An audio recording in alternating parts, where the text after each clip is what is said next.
Welcome to the Sarak Show. Welcome to episode 1 of the Simple Grace program. I'm sitting here with the creator of the Simple Grace program, Beth Jannery.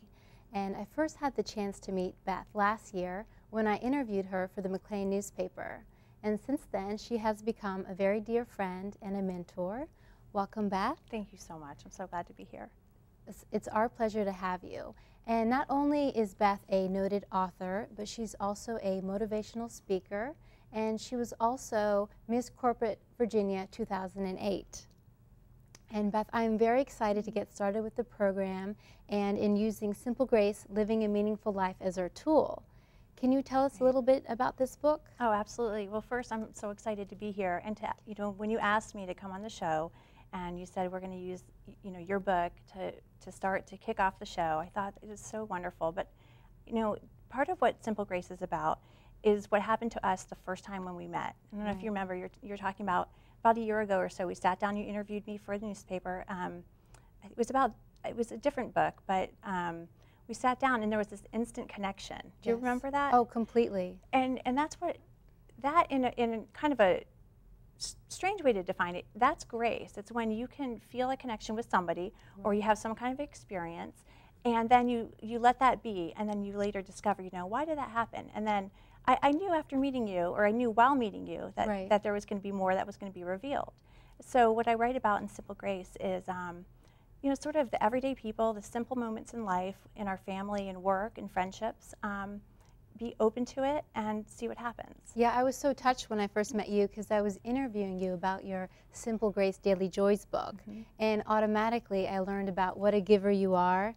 And we started talking about me, actually. We kind of flipped the interview around, and you were helping me out, trying to figure out perhaps what direction I may want to go in, and I just love that. You really pull that out of people. You get them talking about their purpose in life and what they really yearn for. Well, it's really hard not to do that right now, but I know, because I know we're on your show, so I have to sit here quietly and wait for the questions. But part of why I became a reporter, that's when I was in my 20s. I've had, like all of us, we've had so many different things in our lives. But when I was in my 20s, I was a reporter. And all I would do is just anything I wanted to know about, I would just ask questions and ask questions. And then it comes really naturally to me, because I truly believe in my heart, I want to know what motivates you. And I want to know, what makes you tick, and how can your life be better. And, that's just taking it from the very beginning, fast forward to where I am now, which is, every single day is so much beauty in my life because I want it to be that way. And the way it happens is by meeting people like you, or by meeting people at the supermarket, or at my daughter's school, or anywhere, and finding, taking the time to stop and to listen, and to kind of get out of. I know we're talking a lot about me today because I wrote the book and I have the Simple Grace program that I do with people, but it's not about me. What it's about is a human connection. It's about if we can, get rid of the ego.